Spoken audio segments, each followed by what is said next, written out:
Batata, bamama, badeko, mesdames et messieurs. Si Marien Ngouabi pouvait parler à son cadet, Denis Sassou Nguesso, il lui dirait sans doute, lève-toi pour servir, pas pour régner. Gouverne pour le peuple, pas pour toi et ta famille. Batata, bamama, badeko, mesdames et messieurs. Je ressens toujours une profonde admiration mêlée de tristesse lorsque je pense à Marien Ngouabi. Cet homme, né le 31 décembre 1938 dans le petit village d'Ombélé, fils du pays Kouyou, est devenu l'une des figures les plus marquantes et controversées de l'histoire du Congo et de l'Afrique. Il fut soldat, révolutionnaire, président, mais aussi une victime des luttes de pouvoir qui rongent trop souvent nos nations. Sa vie, son combat, et sa fin tragique sont d'autant de leçons qui, je crois, méritent d'être méditées aujourd'hui plus que jamais. Batata, bamama, bandeko, mesdames et messieurs, Marien Ngouabi n'était pas seulement un militaire, il était un patriote convaincu. Formé à l'école militaire préparatoire générale Leclerc de Brazzaville, puis au sein des institutions militaires françaises, il a très vite compris que l'armée ne devait pas être un simple outil de répression, mais une force au service du peuple. Cette vision a marqué son parcours. Il refusait de voir l'armée transformée en bras armés des élites politiques ou des intérêts étrangers. Cette posture courageuse l'a conduit plutôt à s'opposer aux réformes du président de l'époque, Alphonse Massamba Deba, notamment la création de la défense civile qu'il voyait comme une milice partisane. Cette opposition a fait de lui une figure de résistance, mais aussi une cible. Tata, bamama, bandeko, mesdames et messieurs, Marien Ngouabi n'a pas attendu d'avoir tous les pouvoirs pour agir. Par ses discours et ses décisions, il incarnait l'idée d'une armée populaire, une armée enracinée dans le peuple et protectrice de l'intérêt général. Pourtant, et c'est là une des grandes leçons de son parcours, le pouvoir ne se prend jamais sans résistance. Autour de lui, les rivalités ethniques et politiques s'intensifiaient. On dit souvent que quand la maison brûle, les termites ne cessent de creuser. C'est exactement ce qui s'est passé sous son régime. Pendant qu'il consolidait son pouvoir, des forces internes, parfois issues de son propre camp, préparaient sa chute.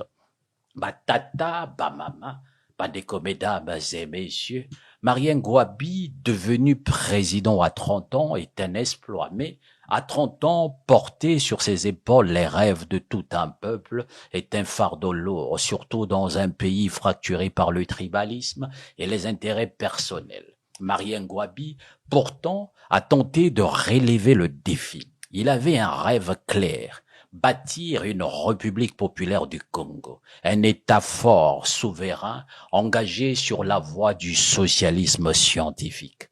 Ce n'était pas qu'un simple slogan idéologique, c'était pour lui une stratégie de libération nationale et continentale.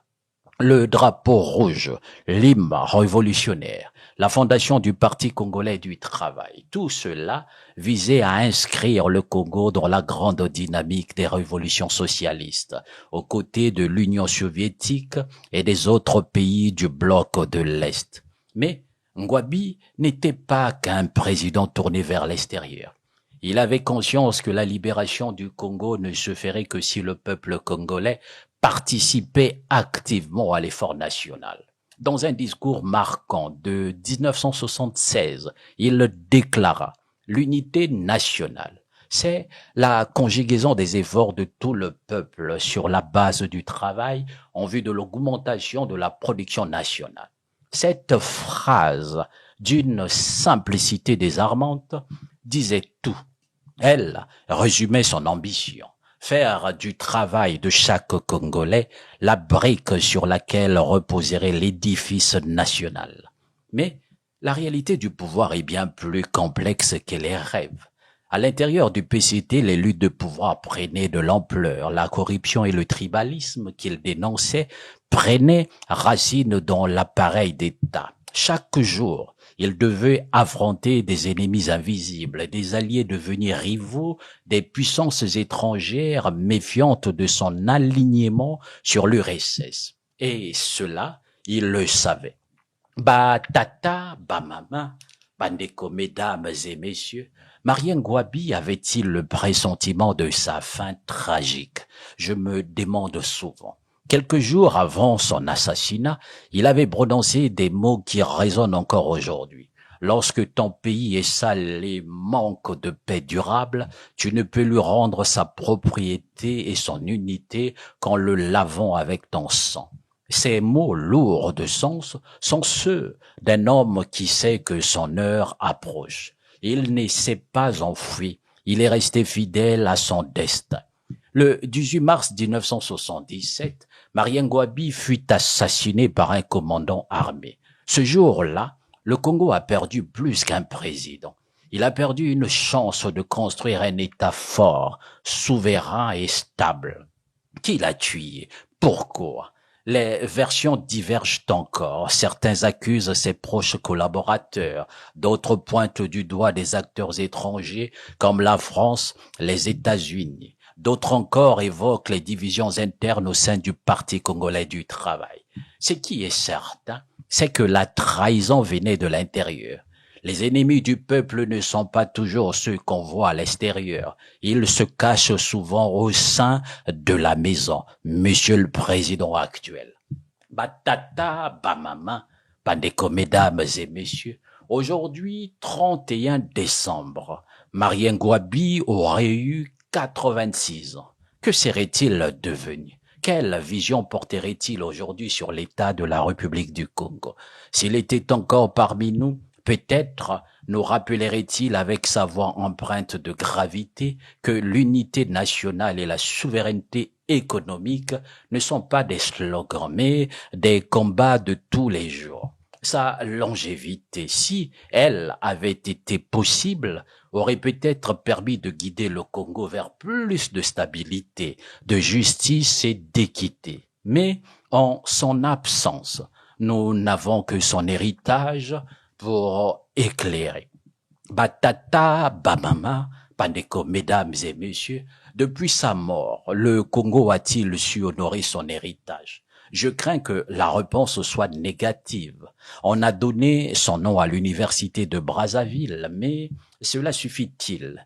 Les idéaux de Marien Gouabi, unité nationale, justice sociale, souveraineté économique, sont-ils encore d'actualité aujourd'hui? Le tribalisme gangrène encore la société congolaise. La corruption n'a jamais été aussi forte. Les ressources du pays qui devaient profiter à tous enrichissent une élite minoritaire pendant que la majorité de la population vit dans la précarité. L'armée qu'il voulait apolitique et au service de la nation est devenue à plusieurs reprises un instrument de pouvoir pour certains régimes. Il aurait suffi de relire l'histoire de Marien Gouabi pour éviter de répéter les mêmes erreurs. Le chemin du futur se construit avec les pierres du passé, dit un proverbe bantou. Mais au Congo, je vois des dirigeants qui refusent de regarder le passé en face. Ils ne veulent ni des leçons ni des pierres. Ils préfèrent les effacer ou les briser. Batata, bamama, Bandeko, mesdames et messieurs, alors que devons-nous retenir de Marien Gouabi? Était-il un héros ou un martyr? À mon avis, il était les deux. Il a incarné à sa manière les espoirs d'un peuple en quête d'unité, de justice et de souveraineté. Comme tout homme de pouvoir, il a fait des erreurs. Son régime a connu des excès, mais son projet d'une armée au service de la nation, d'un peuple uni au-delà des tribus et d'une économie au service du bien commun mérite d'être revisité. Je crois que l'histoire ne retient pas la perfection des hommes, mais leur capacité à inspirer des générations. Et Marien Gouabi, par ses paroles et ses actes, nous inspire encore. Aujourd'hui, alors que le Congo vacille sous le poids des crises politiques et économiques, peut-être devrions-nous nous rappeler de lui, pas pour idolâtrer un homme, mais pour redonner vie à ses idées. Car une chose est certaine, un leader meurt, mais les idées survivent.